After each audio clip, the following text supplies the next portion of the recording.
Hello everyone, I'm Lex from Dead Gentry Collectibles, Etsy, Dead Gentry on eBay, where you can search that store name. It's in advanced settings, I think, when you have to put in a specific shop name, when you want to just search one shop in eBay.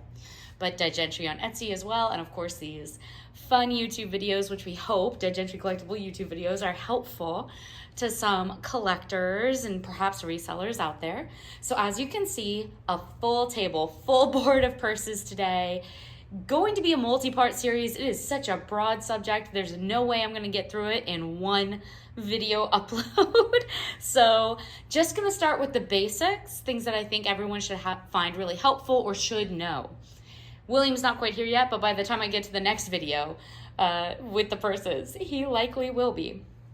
So there are two very famous fakes on the table right now, and not everything is quite in frame, as you can see, because of the way I have this set up. There's even more pieces like over here, but one of the fakes is in frame, so maybe you can spot it. Very famous fake, very well known.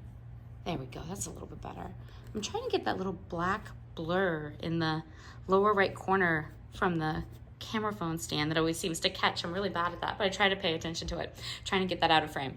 So one really famous fake, maybe you can spot it. It's somewhere out here, right? Hopefully by the end of this, you'll be able to know it or spot it. I'm definitely gonna tell you what it is, and that should help. So purses, tips, tricks, values, how to evaluate them, what to look for when you're out shopping for yourself or for your patrons, some quick, a quick reference index word that everyone should know, MSRP. You might hear this in other videos, you might hear it while you're out and about, wonder what it means.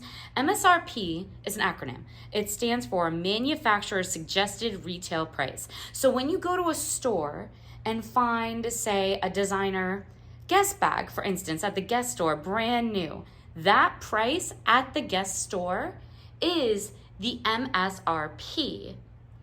So there's a Guess bag right here. There's actually two of them on the table, both real. So when you go to a Guess store to purchase this brand new, the MSRP would be the buying price of that bag in the retailer's store. So that's the word. That's what it means. Now, sometimes you'll hear RP, which doesn't always mean resale, or UP means used price or reseller's price. Very often UP. And yes, when it comes to handbags, when something is no longer mint is a very specific word. It has a very specific meaning. William and I see it misused all the time online in articles or by people trying to sell things and saying it's in mint condition when it isn't. To an actual collector, to an actual authenticator, mint has a very specific meaning. Mint means never touched, never out of the original packaging. So if it's covered packaging, never even breathed on. So whether it's a dust bag with a Coach purse, or perhaps a box that a wallet comes in, or paper hang tags that are original and the purse itself has never been handled in any way, that's mint. Anything other than that is no longer mint. Even if it's never been used, doesn't show any wear, it's in otherwise perfect condition, if it is out of the original packaging in any way, it is no longer mint. And yes, with purses, that matters, because a mint purse, absolutely brand new, never touched, never breathed on, never out of the original packaging, is worth more than anything used, even if the used thing is of very high quality. So that's just the way it is. It's kind of the same thing as with Ferragamo shoes, collectible multimedia memorabilia, say like comics or cards or toys in or out of their boxes. Same idea. Now, some things are worth, even if they're not mint, quite a bit more as time moves forward. And the same applies to purses. Trying to think of a better way. So, how would one say this? Mint is always good. Mint is not always available. Mint is worth more. But things that aren't mint aren't necessarily even used and therefore can be quite valuable still. And even used resale purses, still many of them retain their value quite well depending on the condition, as long as it's in good condition. And some pieces like, an Hermès Birkin bag, moving forward through time, it does not need to be mint. It has to be in good condition, yes, and undamaged. But a retired designer hand-sewn leather piece is something that's going to accrue value if it's the right piece by the right designer. Sometimes even more value depending on who the previous owner was. If it can be attributed sometimes to a celebrity or a known figure, that can actually make it more valuable than the same mint piece. It depends. Those are things that you have to keep in mind, you have to be thinking about. So not mint isn't always a bad thing, but generally it is worth less than something that is mint, and something that is unused or in very good condition is going to be worth more than something that is used or is worn in any way. I'm trying to make people aware of that. I see people use this word, I should say misuse this word, quite a bit. So generally speaking, as a rule, better condition is always better. Less wear and tear, always better. Always better, especially with purses. So, first pro tip. When you're out shopping, you're probably not going to come across an entire board of purses like this, even at an estate sale or an auction lot. These were all hand-picked over time for our Etsy shop. So you probably won't see this. You'll probably see a grouping of either, if you're, say, going to Sotheby's, you're going to see one authenticated designer, say, Hermès collectible bag sold as a single item, not in a lot. At an estate sale, you'll likely see a jumble of mixed pieces that someone has maybe collected over a lifetime, and you'll have to sort through them. Certain auctions will sell textiles like purses or clothes by the pound or in large lots or in big bags, containers of some kind, sometimes cardboard boxes. Again, you might have to bid at that auction without knowing everything that's inside. But when you're out doing any of these things, whether it's a pile at a shelf at a bin at a thrift store, or a couple pieces on a table at a garage sale, or of an entire auction lot, don't just look for purses. Don't just look for, say, desirable briefcases and laptop cases for men. Look for things like wallets, coin bags, cosmetic bags, totes, clutches, designer backpacks.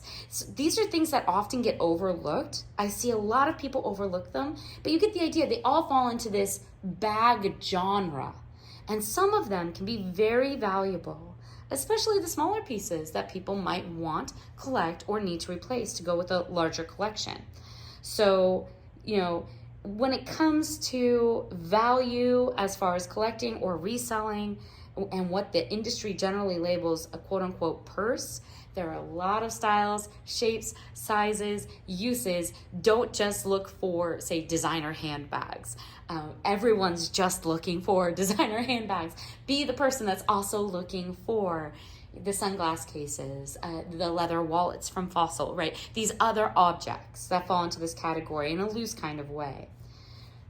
Next pro tip, train yourself to look for fabric quality.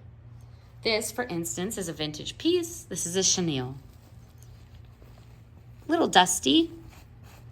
Could use a good lint rolling, honestly. It's in wonderful condition for its age. But you see how this fabric is very lush? It's thick. My fingers sink into it. It's fluffy. The needlepoint, the tapestry style is done well. It is not fraying. It is not loose. It doesn't get thinner here at the Hotman edges. You see that? Hotman label, right? See how it doesn't get thinner or weaker? That it's just the same thick velveteen fabric throughout. Versus, say, this is a good quality. Here we have a crochet style done in a tambourine shape. Tambourine shape, very popular with the Mud vegan leather brand as well.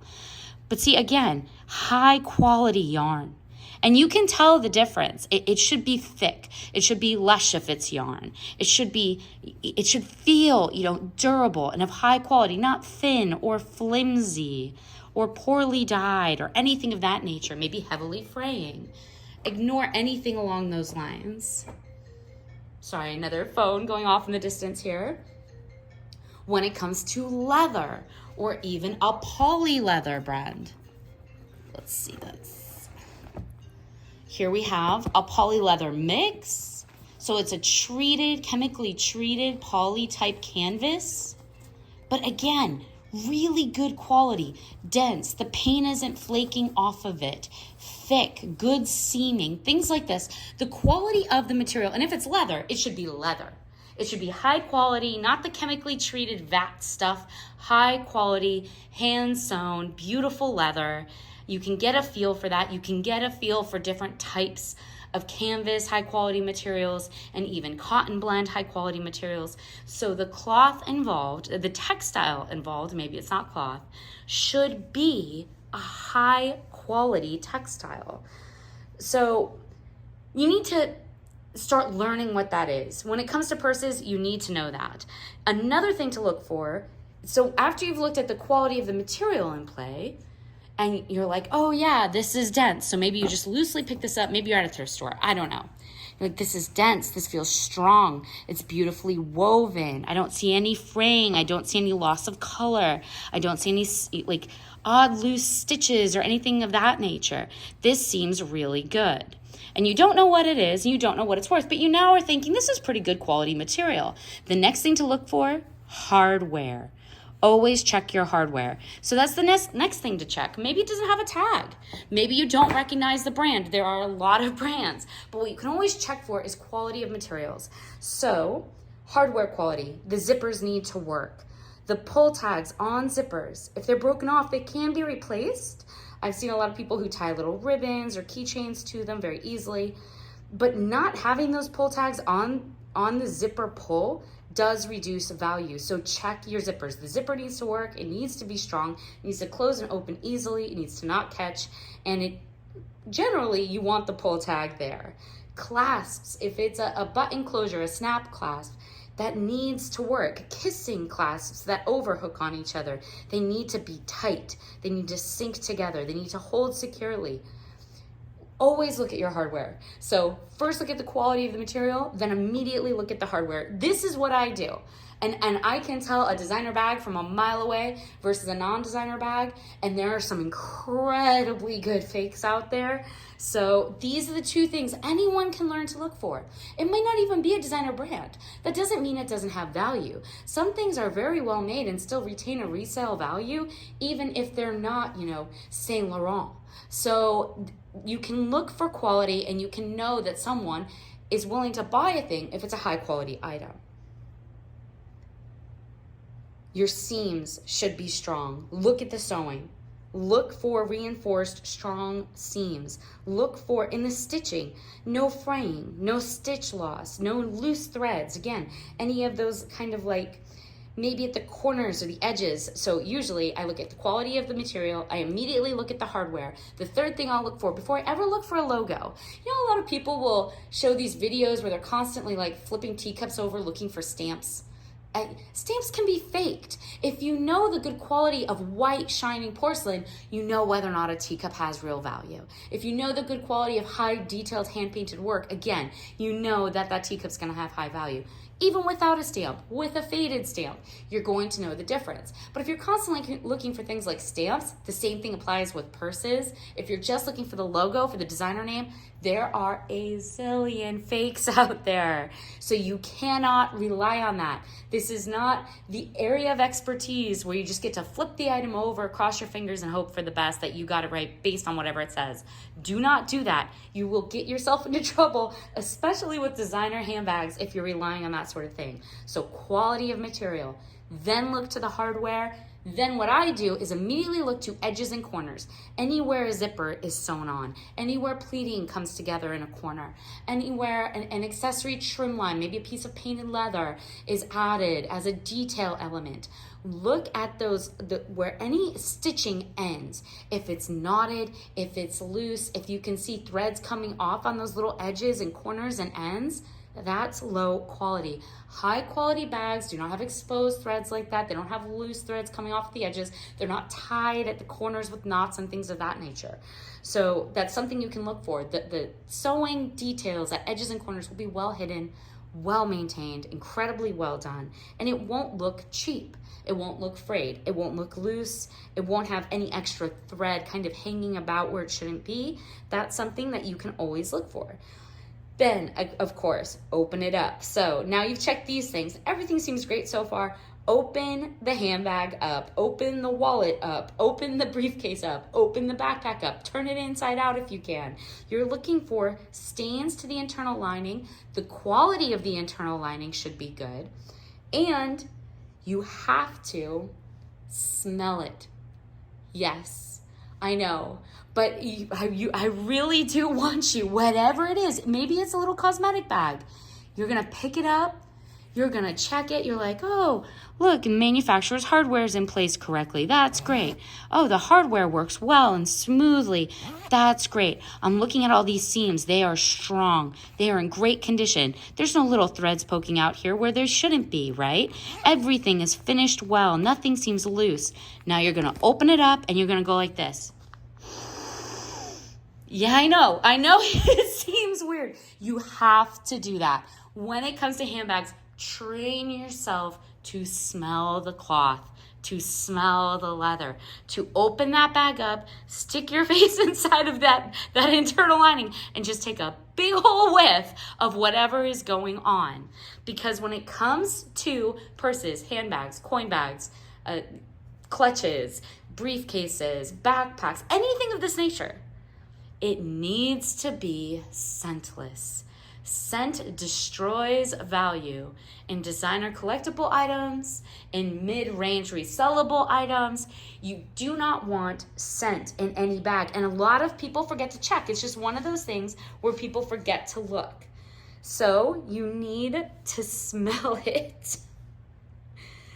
Leather should smell like leather, right? It's clean and well-maintained. Fabrics should be entirely scentless. Let's say, even if it's like a mixed cotton, it should be scentless or only smell like the cotton itself. If there's a light scent, like a lot of purses, some people will be like, oh, it smells a little bit like perfume or a little bit florally or something like that. I will watch people buy these. And then, can you Febreze, things like that, of that nature. And then, let's say you get stuck with something out of an auction lot cardboard box and one piece inside of that lot smells a little bit off, and maybe you think you can Febreze it and freeze it like you would with sneakers that you're trying to disinfect to make antimicrobial, or, a lot of like helmets for motorcycle riders do the same thing. Febreze it and freeze it, throw it in a freezer, kill everything, get rid of the scent. But you can try that with purses. It could damage the material. Febreze does have chemicals in it. Febreze can leave its own scent behind. And generally, if it's, a perfume, which a lot of the times it is. So if it's 20 years worth of, say, a Joe Malone little purse perfume, or a Victoria's Secret body spray that someone kept in there for a few years and used, the chances of getting that smell out when it's a perfume, any ooey-dooey toilette, right? It's incredibly unlikely you're ever going to get that smell out fully. And it is the rare patron who's okay, or the rare collector, maybe you're buying for yourself, that's going to be okay with, a designer clutch or handbag or shoulder bag smelling like someone else's, grandmother before Sunday brunch. Or maybe it's like a big hobo crochet tote and it smells like a damp Nag Champa and saffron. I don't know. But, so take my advice on this, whether purchasing for yourself or someone else, and smoke. Prevalent in handbags, prevalent in wallets, prevalent in men's cosmetic and toiletry leather bags where they will sometimes store cigars. Check for the scent of smoke. A lot of people are never going to be okay with it. A lot of people don't want their leather to smell like cigar, or, any kind of purse or fabric to smell like any hint of tobacco. So smelling it, very important. Just take a nice long whiff. And if there is any scent, don't trust that you can get it out. Don't try to get it out. Don't think I'll take it home and Febreze it and freeze it. Just leave it behind. Whatever it is, I am telling you right now, be of higher taste and quality. Leave the stinky thing behind. Whether you think it's a good stink or not, doesn't really matter. Someone else might not agree with you. So it's not worth the trouble. Buy scentless items and always check. I watch people at estate sales, at auctions. I will walk into thrift stores to see how people shop, and it's the funniest thing in the world. They'll see something that just attracts the eye. Maybe it's bright in color, or they recognize the designer, whether or not that logo is real or completely counterfeit. And they will reach for that purse, that bag. They want it. They're going to buy it. They don't check the zipper. If the zipper works, they don't open it up to see if the pockets are in good working order on the interior.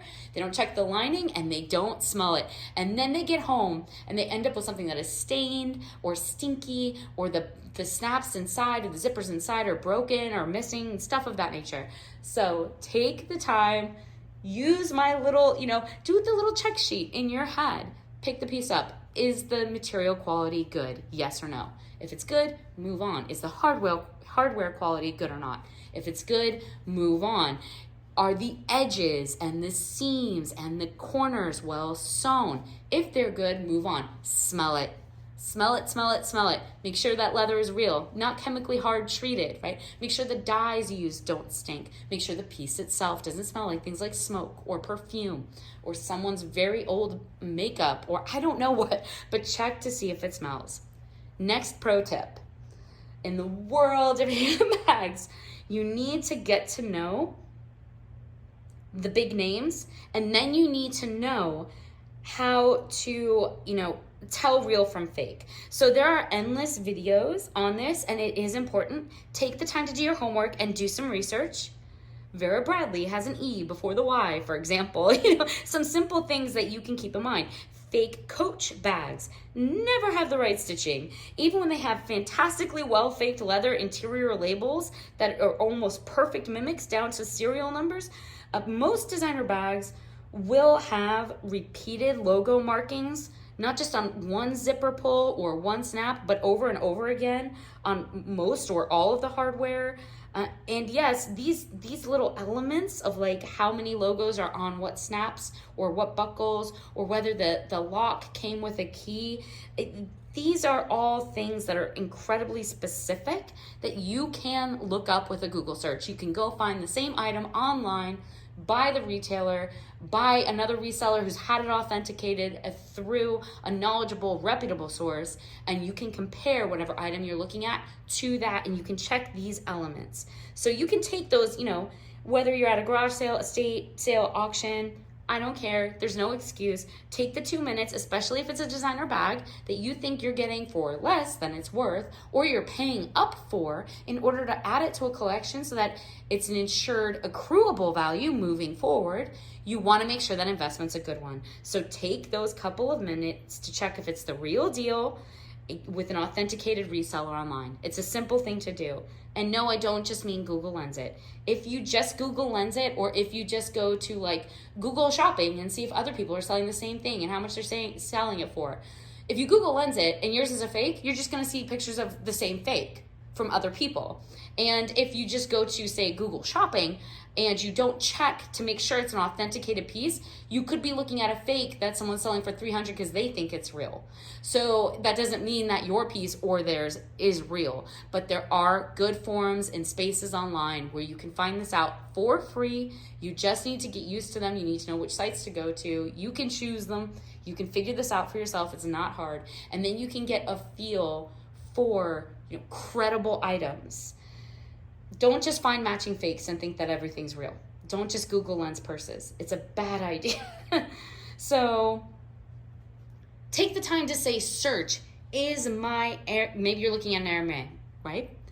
Is my Hermès a fake? Put that into Google and you're going to see wonderful pages come up from, researchers at Vogue and editorialists at W Magazine, things of this, the designers and manufacturers themselves listing ways that you can check. And all of that information is available for free. And very often you can find the exact piece and how to check whether or not it's real entirely for free. There are ways to tell. There's a ton of free information available. There's no excuse not to take a moment to look into it. Get very serious. If you're a reseller, whether you're a collector or a reseller, if you're collecting, you need to know that what you're collecting is real. But generally, collectors take a little more time with each item. So they will actually do this extra legwork, this extra research before purchasing something. They will make sure it's the real deal. Very often with resellers, they don't do all this extra legwork. They think it's real, they think it's good enough, whatever. You need to get serious about this if you're a reseller working with purses, handbags, wallets, clutches, coin purses, designer backpacks, anything of this nature. Because most designer bags that I see people find are fakes. Sometimes they are very good fakes, but real designer bags are well worth the time you're going to invest in learning to spot them. And many, many online venues are now vetting bags. So let's say you're a reseller on eBay, for instance. Best case scenario these days, if you accidentally try to sell a fake because maybe you thought it was real or you didn't check thoroughly enough or whatever, is that it's going to get confiscated by the authentication department. I forget what, it's either authenticity, person handbag section, I forget what they call themselves, but they have a department that checks every single designer bag before it goes on to the person who purchased it from you now. So if it's a fake, best case scenario, you're going to get a slap on the wrist and the item is going to get confiscated and scrapped. So now you're not out only the sale and some of your reputation, which can be very damaging when you're involved in any kind of small business because you tried to sell a fake and you've lost that customer now, which is not good word of mouth. You lost the bag itself, which has now been likely, thrown into a dumpster fire by the eBay engineering techs. Really, that's what they do. They get rid of fakes. So that they are now contracted by designers to make sure pieces are authentic, and if they're not, to confiscate them and destroy them. So, and you're at the original money of whatever you spent, even as a reseller. Maybe it was only $10, you wanted to sell it for $60 or something, but you're going to be at that $10 as well because the object is now gone and you are never getting it back. That's the best case scenario. The worst case scenario is banned for life. And yes, eBay does that, Mercari does that, Poshmark will do that, Etsy will do it. The big online venues all do this now with sellers. The responsibility, the impetus is entirely on you to know what you're doing and to be responsible for it. So worst case scenario, you could have your entire eBay store of say 20 years shut down. I've seen it happen to people. So get serious. If you're doing anything that's higher than mid-range, any kind of designer bag, guess, Gucci, Louis Vuitton, you think about it, right? You need to know that it's real. You need to make sure it's authentic. And yes, you can make sure before selling it to a patron or adding it to a collection. Absolutely, there are ways to do it, but you need to take the time to do it. There's no workarounds. The loopholes are getting smaller and you will get caught. So I'm just telling you, don't be lazy about this. Get serious about it. If you cannot validate for a fact, this is my best advice. And I tell this to people that are still learning, right? This isn't something where you can afford to have a learning curve at the cost of maybe your entire business. So if you cannot authenticate the item, walk away. Don't buy it. It didn't cost you anything, right? It's kind of like that George Clooney quote when you go in to have an interview for an acting role, right? When you're getting cast. And people get so stressed about doing the interview. And, he has some famous quote where it's like, why on earth would you get stressed? You already didn't have the job. So why are you getting stressed about not having it? The worst thing that can happen is that you walk away not getting cast, right? Not getting the job that you interviewed for. But you already didn't have it. So you've lost nothing. Think with that perspective around handbags, leather pieces, shoes, designer backpacks. Think like that. I already didn't have it. I'm losing nothing by walking away and not buying it if I don't know for a fact that it's real. You've lost nothing. You are not losing a deal. You are simply not risking your entire business or the authenticity of your invaluable collection if you're a collector. So just walk away. You haven't lost anything. Now, if it's real and you can tell that it's real, and there are ways to know, I hope this video helps with that a little bit, then go ahead and do it. Obviously, do not buy up for something you do not know for a fact is authentic. Don't pay up, I should say. I hope that was strident enough. I hope it feels a little bit lectury. I've seen it happen to good people. I'm trying to warn them, but I also don't want to scare you away, right? So yes, walk away if you can't validate a piece. It isn't worth the penalties that you could suffer from that learning curve. But that being said, there are ways to find out if it's real, and you can learn them just as well as anyone at, say, eBay's authentication department who spends their day, sniffing Jordans and tag checking Gucci's, which you can watch videos online of them doing this now. It's pretty incredible. They're really good at their jobs. They're fast too. But so let's say you don't have an internet signal. Let's say you're just starting out with purses, handbags, wallets, things of this nature.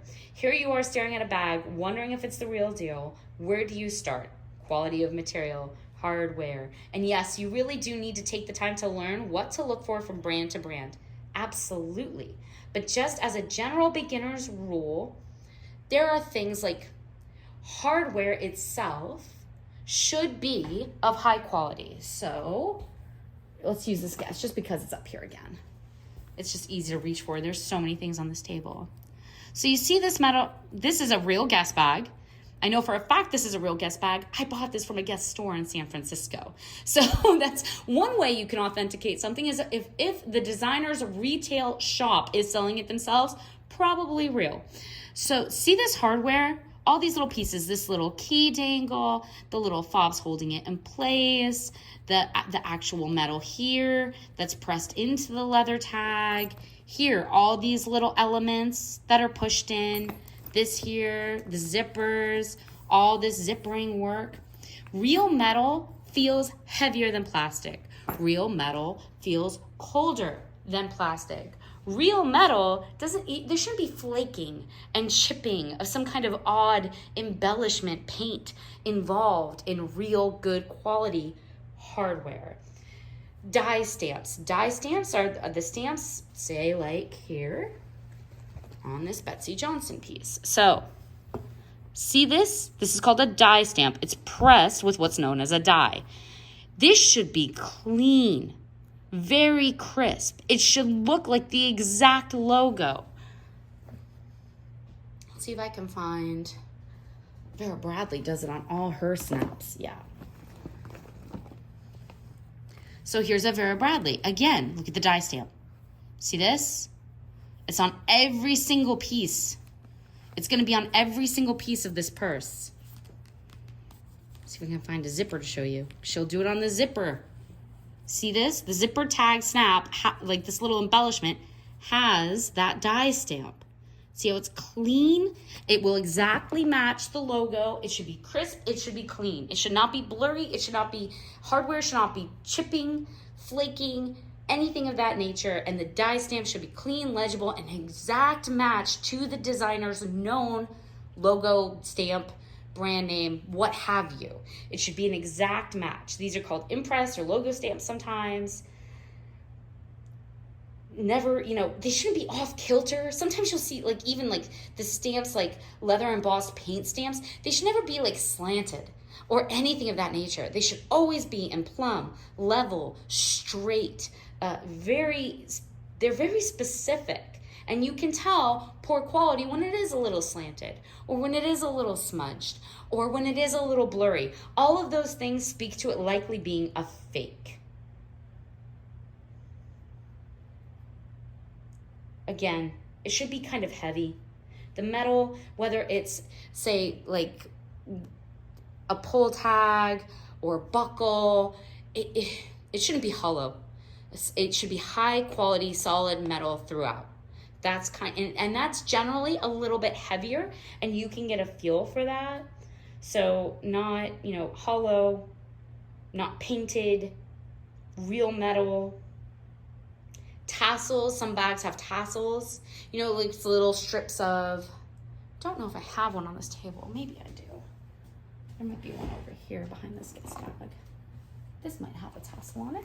I'm not sure. Yeah. So, see this? These should be lush and thick. There should be lots of little strands. They should be thick. They should be good, dense, high quality leather. If it's thin, that's not great. That's not a great thing. And honestly, the tassel trend, it comes and goes. So sometimes you might have to hold on to tassel bags a little bit longer and then the trend will come back, or somebody who enjoys it will want it. But in general, like elements like that, you can tell high quality from poor quality. Poor quality is thin. It's weak. The colors feel shallow or loosely embossed with some sort of light technique. They don't feel, nothing feels rich and heavy and dense and thick. Those are signs of good quality. Sewing. So one of the best ways to tell a high quality item from a non-high quality purse has to do with the stitching. Now, people tend to get a little bit skittish when others bring this up. Even when I'm teaching people, actively teaching, I have fakes on this table. As I mentioned at the beginning of the video, we use them to actively teach a good fake. They're incredibly good fakes. Good fakes are horrible. They're horrible for the designer. They're horrible for the industry. They're horrible for your ability to maybe not get cancel cultured right off eBay, right? So there are incredibly good fakes out there in the world. Really good, really well done. Kind of equestrian bridal bag. Gucci, made in Italy. Incredibly high quality. Everything looks right. Everything seems, wonderful. Good, heavy, thick metal, not painted. The stitching even seems straight. But then, what is this? What, why does it have an R here? And you open it up further inside here. What is this? Who is that? That's not Gucci. Right? There are things you can look for. And then let me show you kind of. Now, is the stitching straight? Yes, this is a high quality fake. But check this out. Why is the stitching here tighter and smaller? See how the stitches between each little stitch, see how it's they're small, and over here, they're looser and big, and over here, even further apart. Can you see that? See how the stitching changes? So the stitching, maybe just a quick cursory look, high quality stitching, maybe this isn't here, and you're just looking at the stitching, and you see this line, it's straight, it's in plumb, it's level, it seems good. But look at that. This would actually be considered poor quality stitching. Gucci would not do this. You see this? Where it goes from small, dip, dip, dip, dip, to big, dip, dip, dip. See that? That's something you can learn to look for. And you can tell, so that's poor quality stitching on an incredible, amazingly high, otherwise high quality fake. This is a counterfeit. This is something we just use, William and I use for teaching purposes. We have another one on this table. I told you there were 2 incredibly good counterfeits. That's a very famous counterfeit. This is another. Doesn't that look like an amazing Coach bag? Doesn't everything look perfect? You have this amazing, all the hardware is good, it's real metal, it's heavy, it's cold to the touch. The logos, maybe you're not real familiar with the exact logo of Coach. It looks good, they're repeated. You see that? The logos are repeated. There's these little elements of like this extra little tassel coming off the pull tag for the zipper. Look at all this. It seems incredible, doesn't it? Until you look a little bit closer. So again, quality of the fabric seems good. Look at this interior label. Look at this amazing interior label. Right down to serial numbers. This is a fake. See the lining? Oh, it's so detailed, it's so clean. It's a fake. Now, how do you know this? Again, look at the stitching. Look at where these corners come together in this. You see this? See where these 2 little white, this little corner element? It just feels off. It just feels not quite straight. Feels kind of loose and not well done. You see the same thing happen up here. And then here's a dead giveaway. You see the thread coming out of the top here? Behind the piece of leather there? See that? Where it's a little frayed, like they knotted it back there and couldn't quite hide it because they didn't know how or didn't want to bother with that detail. because it shouldn't be there, right? But it is. See that? Poor quality stitching, even on an incredible fake. This is an incredible fake. It's a very famous fake. You will find this fake everywhere. You will find people selling this for a ton of money. Again, it's something we would never sell, right? It's not authentic. It's not real. Look here. See the same thing? See these loose threads? See that? These little loose threads here? You can check for that. When you see this sort of thing, doubled up, slanted, it's different width of thread here than here. This is thicker. This is thinner. This is where it got doubled up and knotted. You will not see that on high quality designer bags. So that is something you can learn to look for. And then you can learn to trust yourself a little bit more, because most people will be fooled by this. But if you know how to check the stitching, like I just showed you, you're going to walk away from a lot of nightmares. You're going to feel much more confident about your buys, which is a very good thing. And even if you don't really know what you're doing, when you're looking out for things like, oh my gosh, like see this? See where it like slants off kilter? It comes away further from the edge line. Like this edge is thicker between the leather and the sewing here than it is here. See that? This should just be the same width. That stitching should be the same distance all from that edge of that leather all the way through. And you can learn to look for things like that. And then you can be like, oh, I know a really good fake when I see one. That's a really good, worthless, illegal to sell fake. And then you can trust yourself more. You'll feel better about life. So hopefully this is helping. So that's kind of like two different examples of really good. These are both, very famous fakes. Famous meaning, they're everywhere. Most authenticators know how to spot them immediately. These are some of the most popular fakes, not for selling, not for buying, popular as far as counterfeiters creating them en masse. That's what I mean. Don't buy them. Don't sell them. It's horrible. It's illegal. Don't do it. But now you know how to spot two of them, and they can look that good. They absolutely can.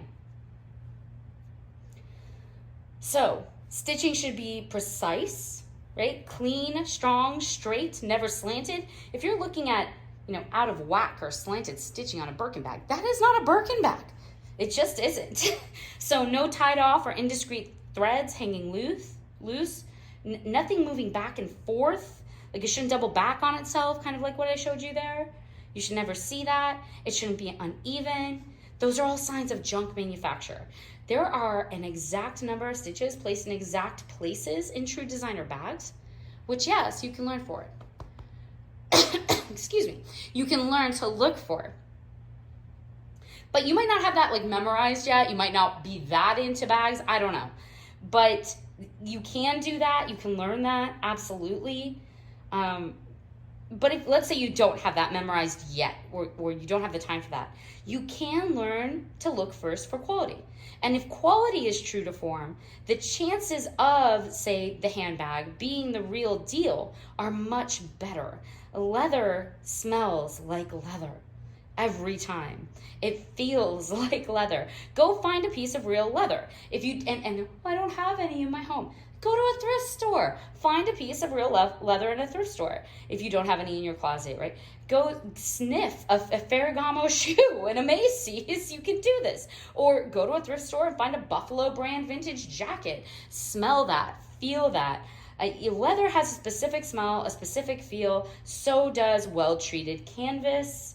A lot of designers use very specific forms of canvas. You can get to know it. Fake or chemically treated leather is very low quality. It's a knockoff. It's a dead giveaway when it smells wrong. Look at the interior lining and pockets of these bags. Does the lining material have a rich color quality, a rich dye quality? Even if it's a lighter tone like a pastel, the dye quality itself should still be good. And sometimes that's one of those things that counterfeiters get wrong because they're only looking at pictures online and they can't quite match the colors. So you can get a feel for that. Is the material in the lining high quality? It needs to be. Is it sort of off color? right? Or is it a thin material? Or is it maybe coming away from the handbag on the inside in a strange way? Maybe it's reinforced with something like hardboard or cardboard. I've seen that in counterfeits. I believe this Coach actually has that element to it. The fake Coach has a, if you look, it all seems so misleadingly wonderful, doesn't it? And then, yeah, you can feel it in here. I don't know if you can see it because they actually reinforce the seam, which is odd they spent that much time doing that.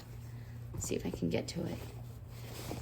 Yeah, you can't really see it, but there's like carding board that's now it's kind of fallen apart into pieces, but behind this lining, you can feel what feels like old cardboard that's kind of begun to decay, right? That is not how a high quality handbag is reinforced.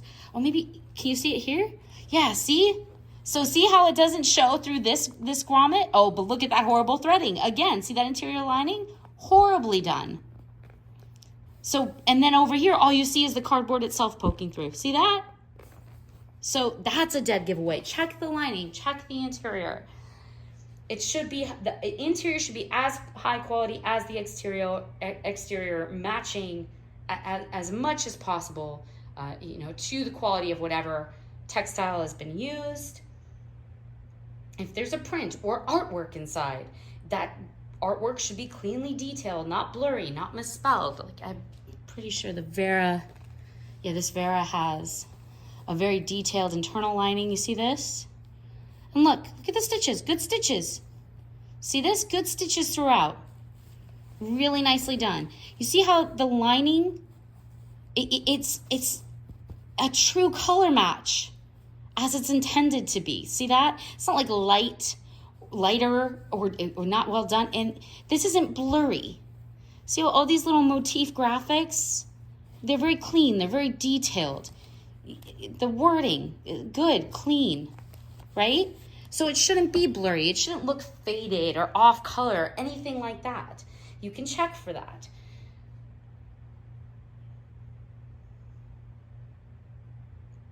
Most well-known designers, I'm just trying to think of general rules, they have a specific amount of zippers, a specific amount of clasps, a specific amount of pockets that they'll use on certain lines. And those are all things that you can take as very, like one item, like one exact Guess bag or one exact Juicy Couture or Louis Vuitton. You can take that exact bag and you can check it against the real deal online and make sure it should have the same amount of pockets. Like if one has 2 and the other has 3, one of those is a fake. And those are things that you can go and look at. Some designers go so far as to include, again, like serial numbers in their tags, but like I just showed you with that fake Coach, some counterfeiters go so far as to include the exact same serial numbers, done very well. So you have to be careful. Check to see if the number is right. Absolutely. Find a valid piece of authenticated merchandise online. Compare your serial number to the seller's. If it's a mismatch, then you already know you likely have a fake. But you have to know as well that, the counterfeiters might have the right serial number counterfeited inside of the bag. They might. They do that now. It's something that these designers have a very hard time keeping up with. They're constantly making small changes to try to get ahead of it, and the counterfeiters are right on top of those changes.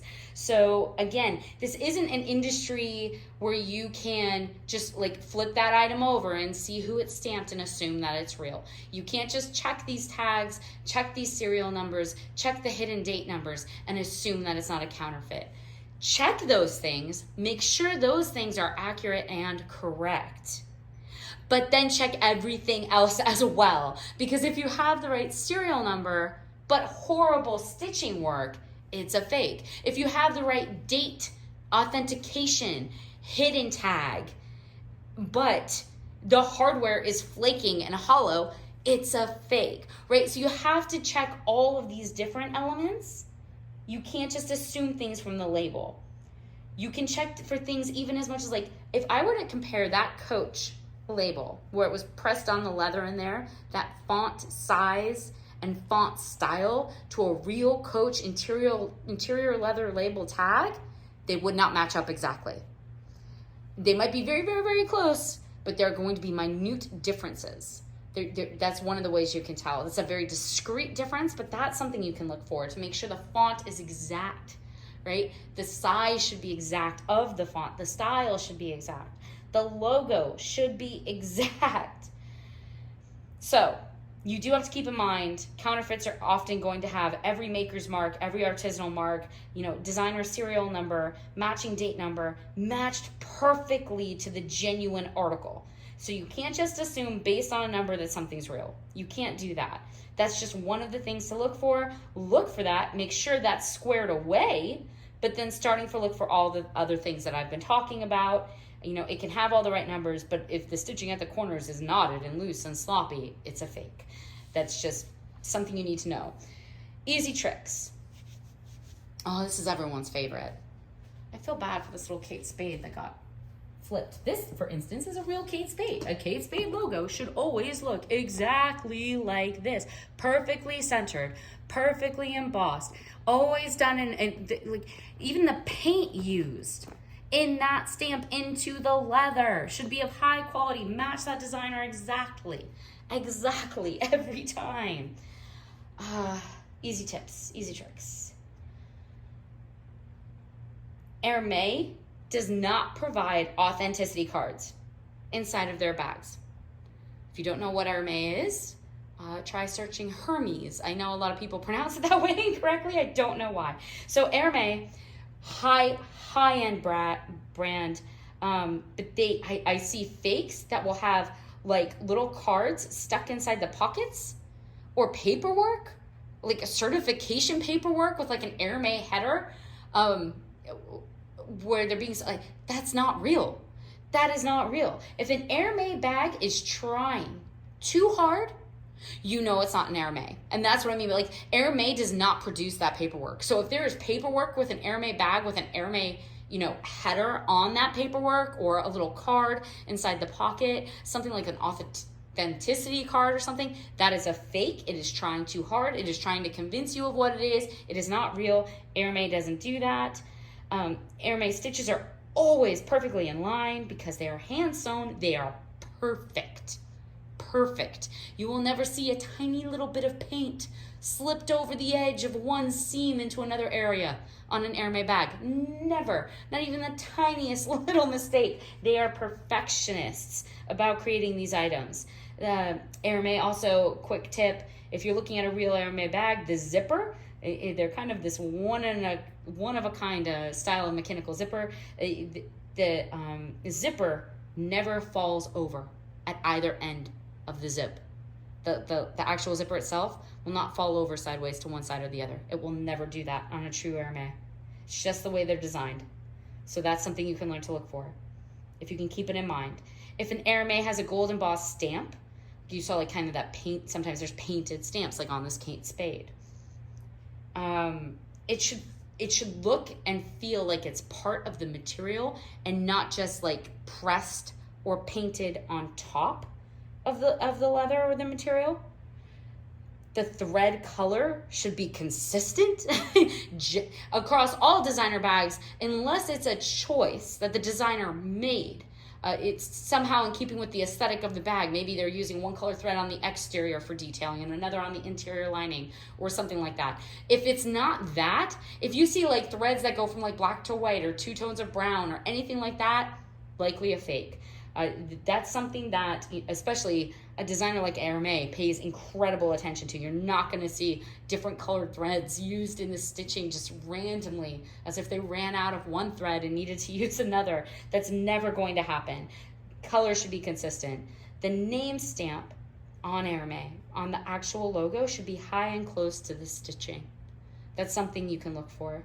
Much like the zipper trick, it's high and close to the stitching. It is never centered lower or pulled down from the stitching very far. Very good fakes will often miss that, maybe by 4 or 5 centimeters. It'll just be a little too low. That's something you can look for. Louis Vuitton, right? Beautiful Louis is never made on leather. If you are looking at a leather purse that says Louis V, it is not. It is absolutely not. If a piece has a leather texture, again, go feel leather, go smell leather, right? If it has a leather texture, a grain to it, that's leather. If it smells like leather, then it's not Louis V. Louis Vuitton only uses signature treated canvas that goes through this incredibly long process. So if it's leather, it's a fake. Louis also does not have serial numbers. If you're looking at a Louis Vuitton with serial numbers, it is a fake. They do not use them. After like 1980, I want to say, maybe go double check that online, they did start using hidden date stamps and tags, which are hidden inside the purse, but unfortunately the counterfeiters caught on to it and started using them too. So yes, after 1980, you should see the correct date stamps, but just because it looks like the correct date stamp is there, that doesn't automatically mean it's real, but it should be there if it is real. The best way to learn to authenticate a Louis is to go into a Louis Vuitton store. Like all of these designer bags, go into a retailer, go into a Guess store, go into a Juicy Couture. They have retail stores. You are not required to buy anything. You can learn the real items by looking at the real items entirely for free. Now, I'm not saying to waste a clerk's time all day and handle everything in a store that you have no intention of buying, of course. But you can go, if you want to patronize, absolutely. Maybe you don't have the resources for that, but you can still go into the store. You can still get a sense of what is real, what current lines, trends, what they're producing now, what it looks like, what it feels like, how heavy it is. These are all things you can learn by looking at the real bags, which, yes, if you are a reseller, if you are a collector, you should take the time to do. It doesn't take that long. You're going to be glad. You're going to be happy that you did it. Make that investment in your business or in your, insurable collection. Take the time and go learn real from fake. And you can. There's absolutely nothing stopping you. Just get to know the genuine articles, even the weights sometimes. You can get to know the weights of certain bags. And a lot of the more popular bags that are produced in a year are the ones counterfeiters will immediately counterfeit. And sometimes they're much lighter because they're of poorer quality. That's something you can learn if you have picked up the real bag in a store and just held it. You can learn the difference. Newer Louis V's also have a microchip. Yeah, can't be counterfeit. But those can only be used by the retailers themselves. So it has a lot of information that the store selling the item can get from that microchip, which is very, very helpful. There is no such thing as a Louis Vuitton authentication certificate. Same thing as like the RMA. If you're looking at paperwork in there or like some sort of authenticity card, or I don't know. Louis Vuitton does not produce that paperwork. Same thing as Hermès. So if someone's hyping that they're selling the bag online with that sort of a thing sitting next to it into a picture, it's definitely a fake. However, I would remind people not to confuse that sort of a scam thing with authenticity paperwork that a private authenticator might have been paid to establish on the behalf of a reseller. For instance, if you go to like a Goodwill online auction, very often if there is, say, a Gucci bag, they have authenticators that will donate their time to authenticate and certify items. However, it won't say that that's Gucci's, like it won't have Gucci's header. It'll say, the private name or business of the authenticator who is then certifying based on their knowledge, that the piece is real. Okay. But that's different. If it says, Louis Vuitton on the top of that paperwork, as if Louis Vuitton is somehow certifying it, then it's fake. And there is a difference. Some people will go get authentication paperwork done by a secondary, evaluator. And that's not what I'm talking about. So again, just because something's been appraised and there's paperwork with it doesn't mean it's a fake. But if someone's claiming the designer authenticates it with paperwork, that is a fake. And again, just because it's been appraised and has appraisal paperwork doesn't mean that appraiser is necessarily not knowledgeable, certified, licensed in any way, or that too could be a scam. You'd have to go and look into the background, the reputation of that secondary business or that private evaluator, and make sure that they're legitimate.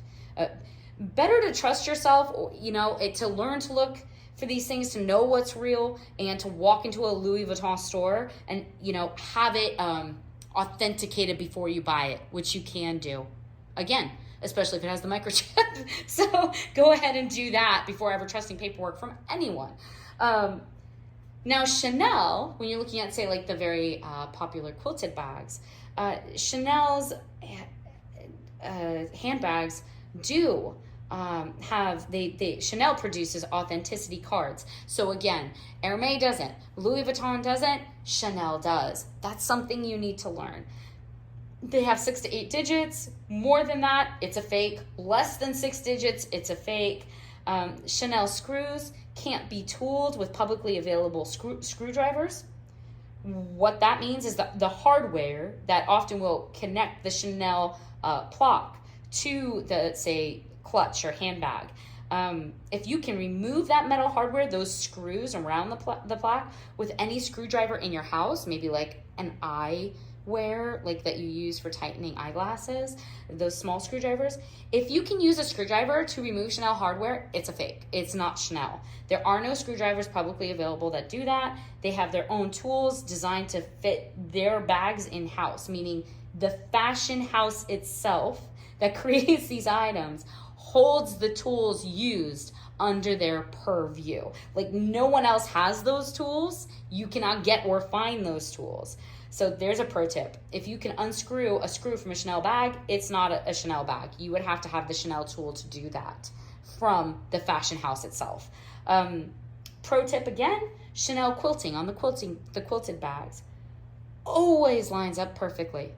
Always to the exterior of their handbags. So if you're looking dead on at a quilted piece of any kind and it's like 1/2 triangle square left over at the bottom right is the last little bit of quilting, you'll see the exact same thing mirrored and reflected on the bottom left. I hope that makes sense to people. Everything should be in line. Everything should be plumb and good to form. If it's not Chanel. It's not. It will never be slanted. It will never be out of line. Like, that's not something Chanel quilting does. And text should always be parallel to stitching, never slanted, never like a little higher there, a little lower here, that sort of a thing. Never. It will always be dead line straight, in line with the stitching, or in line with the seam, or in line with the edge of the leather that it's embossed on. Look for that. It should be straight. That's just the general way to tell a fake with most designers. Moving on. This is definitely going to be a multi-part thing because I haven't even handled the bags on the table. I haven't told you their values. But let me see. What else can I quickly fit in this video? It's over an hour long. Good bags that are worth money for personal collectors or investment, insurable investment, or resale. Perhaps you're a reseller again, like William and I. You need to get to know some name brands so that you can spot them quickly and decisively, and then take the time to check if they're real, right? A lot of what you do in running a business, especially if you're a reseller, is you have to be aware of your time. And that means knowing what to look for, not having to pick everything up and learn it on the spot. So good bags to look for, and then once you've found them, see if they're real or not. Bottega Veneta. I'm just gonna start rattling off names. If I repeat one, forgive me, there are so many. Bottega Veneta, worth thousands. Hermès can be worth thousands. Gucci, a lot of these people probably know. Louis Vuitton, Chanel, Kate Spade, Coach, Prada, Christian Dior, Saint Laurent, Yves Saint Laurent, Valentino, Fendi, Marc Jacobs, Balenciaga. Again, very worthwhile, very, very fun, eclectic collection. A lot of people collect Balenciaga bags. Stella McCartney, Longchamp, right? There's one that a lot of people maybe don't know. Dooney and Burke, Loungefly. Again, there's one that a lot of people might not know. So it's not one of these older, classical, high-end designer fashion lines. Loungefly is actually sold retail, even in malls, by place like, not Hot Topic, but say like Boxed Lunch, if you've ever heard of that retailer. Much more modern, much more contemporary designers involved. Beautiful, high quality bags worth hundreds, especially depending on the theming. There's this endless spiking popularity for Loungefly, wallets and clutches and purses. Highly dependent on the theme of the bag, how desirable it is to, millennials, Z-Geners, and Alpha Gen. So, for instance, again, go watch a Goodwill auction online for free. Just, you can create an account, not buy anything, doesn't cost you anything, and then go look at the auctions. Go and type in Loungefly, and you will see purses come up. And then you can watch for when the auction closes, what price they close at. They will close at hundreds of dollars for used Loungefly, say, an Alice in Wonderland themed purse. Hundreds of dollars. So it's not always about looking for Christian Dior. Sometimes that's what you're going to spot at a thrift sale, a yard sale, garage sale, or maybe in an auction lot. And if you know what to look for, you'll know how to spot it. It's much more contemporary, and a lot of people don't look for it. Like, a lot of people don't look for Betsy Johnson, right? Betsy Johnson, some of her pieces can be worth quite a bit. So, and again, think of the theming, like modern contemporary anime, Studio Ghibli pieces do very well from Loungefly. A lot of Disney does very well from Loungefly. These are things that you can learn. Don't discredit everything that's new vintage, meaning like only like 20 or 15 years old, has non-resellable or non-collectible to accrue value further into the future. Many pieces are. You can buy them new now for less, and then hold on to them. You can go to these stores and buy one brand new if you buy the right one, right? If it's, say, Black Butler anime purse created by Loungefly that you bought for $60, which seemed high, it might be worth $250 1 or 2 years from now, when those comics are no longer being produced, or when that anime series is no longer being produced. So these are things to think about with purses. Not everything needs to be Gucci. Hammock can be worth hundreds. Sack bags. This is a sack bag. I think Macy's still distributes these. Again, new. So you can resell sack bags. They're worth quite a bit of money. They do very well, especially with the current trend in woven textile, kind of boho, more hippie type feels going on here, right? That kind of the crochet and more handmade textile feels. So the sack has spiked in popularity when it comes to, boho style bags like that, or small totes and handbags.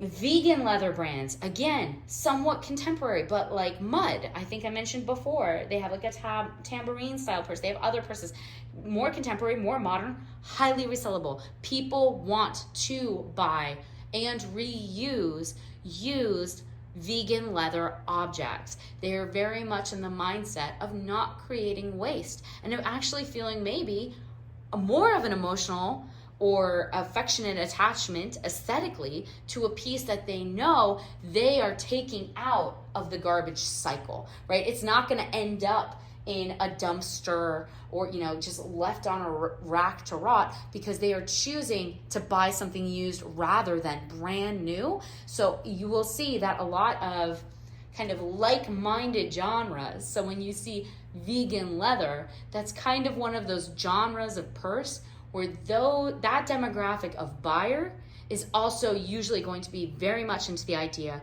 of keeping things from becoming trash, and totally fine with paying up and reusing something that's been used before them. It in no way detracts from the value for them, very, very often. Who else? There's so many. They need to be in good condition, obviously. I feel like I should say that again. Whether it's a contemporary styling like Sourpuss or an older Juicy Couture bag, it needs to be in good condition. So here, these are a little bit more contemporary. Show that a little really quick. And again, I'm going to go over these in another video with values and stuff because it's taking too long. This is a Sourpuss. These do well, even used for resale, as long as, like this one, it's in good condition. It's got to be in good condition.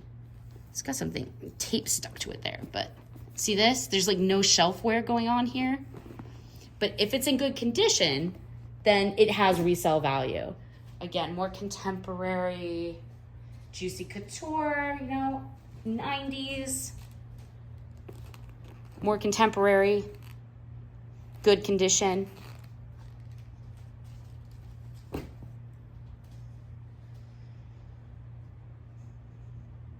anything multi-genre as well.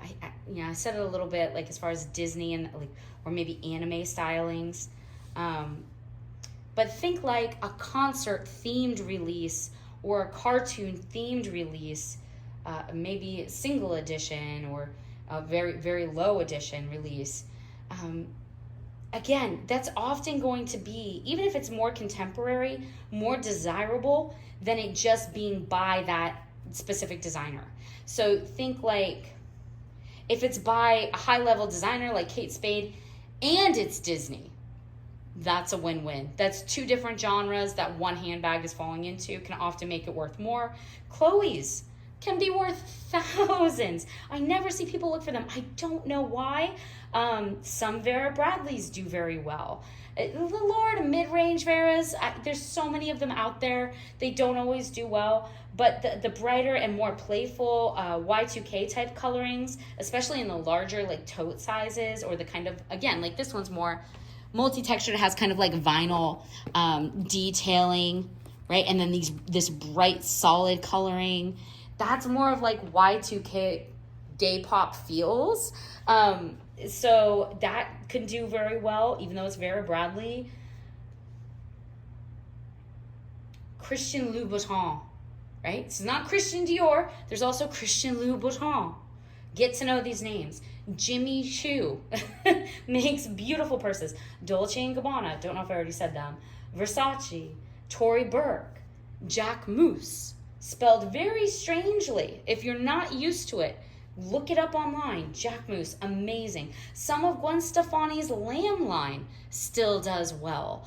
There are celebrity purse and accessory lines. You go look them up, get to know who they are.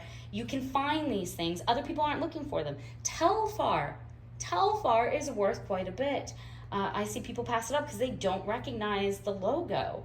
Anushka, Fossil, Betsy Johnson, Brooks Brothers, Calvin Klein, Tommy Hilfiger, Calvin, Tommy, worth a bit less than they used to be these days, kind of fallen out of favor recently. D&G, might not say Dolce & Gabbana, right?